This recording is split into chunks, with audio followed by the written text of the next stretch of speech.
Hey guys, I'm Moonlight, and today I'm back with another story time. So this is gonna be story time episode 2, and today I'm using a little bit about the gameplay real quick. It's old.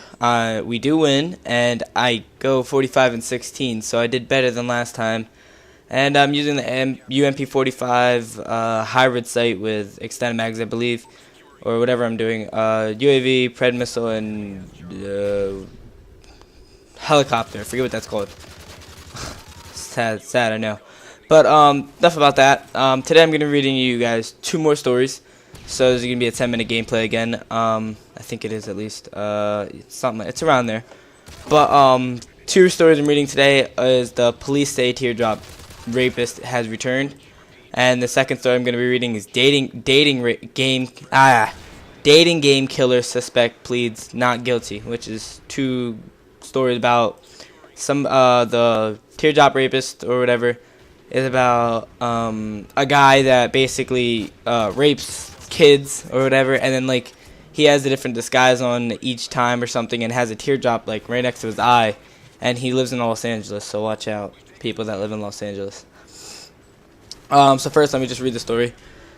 It says, police say he strikes in early morning hours at often before the sun comes up, and his method is usually the same. While on foot, he approaches his female victims, so mainly watch out, girls.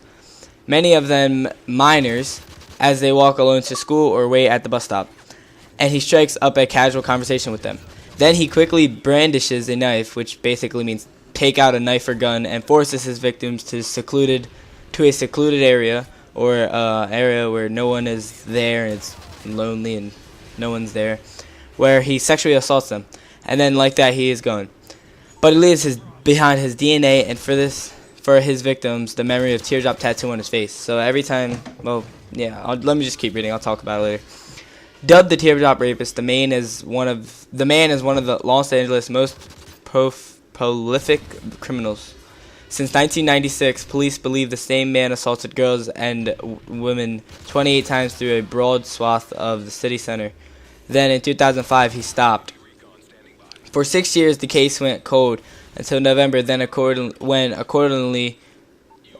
the recent DNA test, the man attacked again. Now his capture has become a priority for the Los Angeles Police Department, which has launched a massive manhunt to end the assaults. Fuck.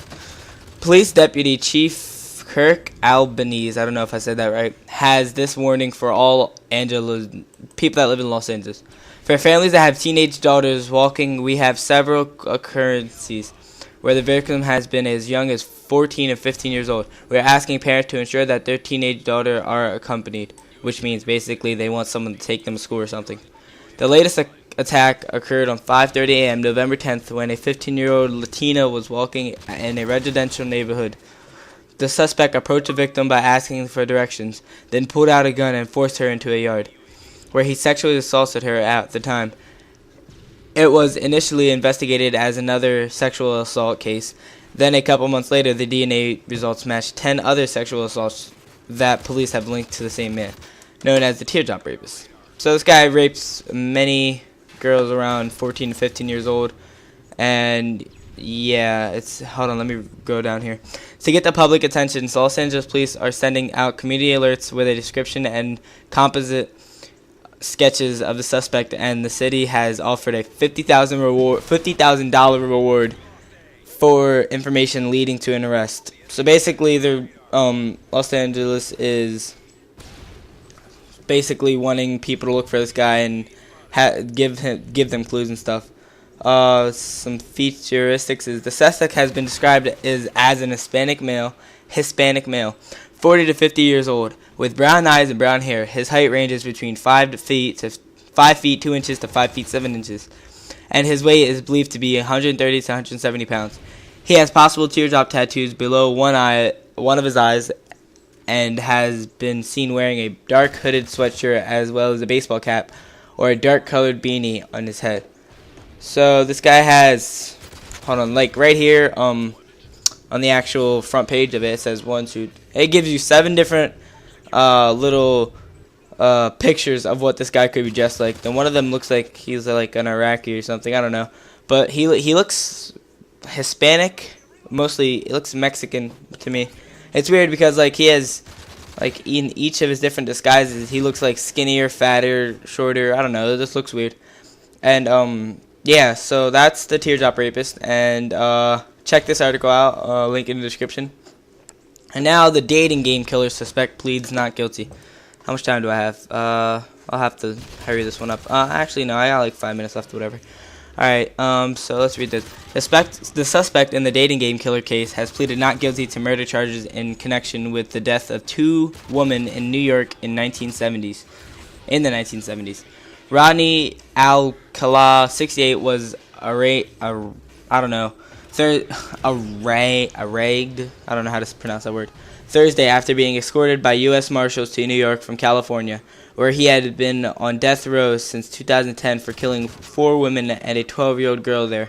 The California murders took place between November 1977 and June 1979, and covered a wide swath of suburban Los Angeles from Burbank to El Segundo, someplace in California.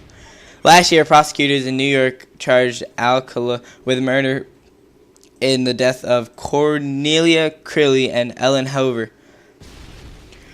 Crilly, a 23-year-old TWA flight attendant, was found raped and strangled inside her Upper East Side apartment in June 1971. The Manhattan District Attorney's Office said in a news release at the time of the incident in January 2011. Hover, also 23 and living in Manhattan, was found dead in Westchester County in 1977. It said. So basically, this guy, I'm assuming, this man, raped these 2 girls and killed them in this 1977 and 1970. What was the other date? 1971, I believe. Wait.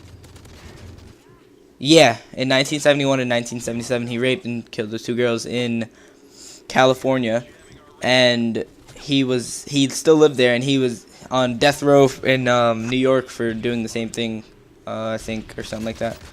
But he was in death row, and then it says, in 1978, Alcala was a winning bachelor on a television show, The Dating Game.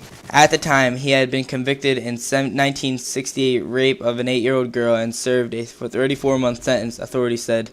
So, hold on, people texting me. Okay, whatever. Police found dozens of photographs of women and children in a storage locker Alcala kept in Seattle. The locker also contained earrings belonging to Robin Sumso, his 12-year-old victim, according to the Orange County, California District Attorney's Office. So basically, he raped this 12-year-old girl in 1968, and I'm assuming that he raped her in Seattle since all her stuff was there. And then he was on the game dating show and then raped a bunch of people, I guess. Yeah, that's basically all that's important about this little article. So yeah, that's Storytime episode 2. And sorry for like stopping over and over again in this game, by the way. I don't know what I was doing. I think my mom kept calling me or something.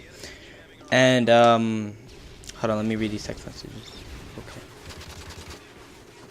Okay. Alright. Okay. Alright.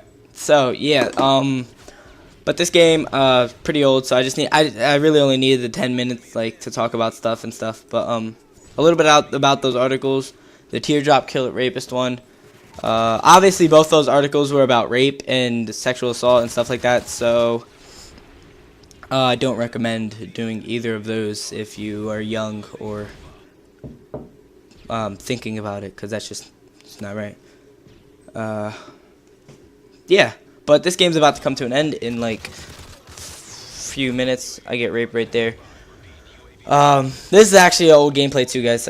Like the same prestige I was in the last video, but this is like before, and I'm using the MP5, which UMP45, which I'm gonna try to start doing again because I really like that gun.